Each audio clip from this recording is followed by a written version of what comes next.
Wenru, dito na kami sa Egypt, sa airport ng Egypt. Kararating lang namin.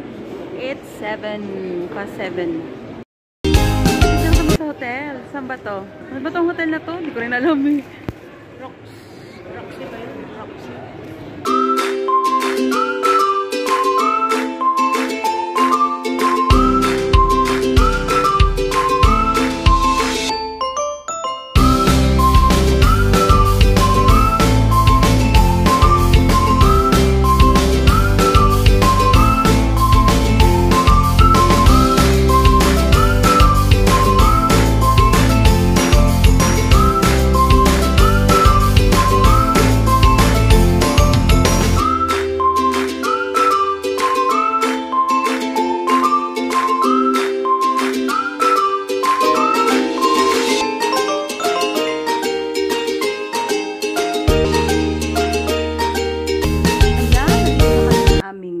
Hotel.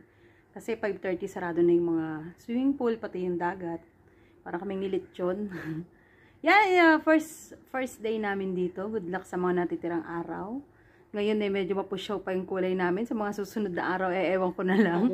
Ay, hindi pala mapusyaw. Nangitim na pala lalo. Ayan. So, ayan na. Wala yung mga alaga namin, patay amo namin. Kumain sila doon sa restaurant. Ayaw namin sumama. Kasi kami magkakape na lang dito. Tipid-tipid sila sa amin. Yan ang aming kama. Ayun yung kama ng aming mga alaga. Dun sa kabila. Kami dito sa upuan, sa sofa bed. Ayan, mega love shoutout sa inyo lahat dyan.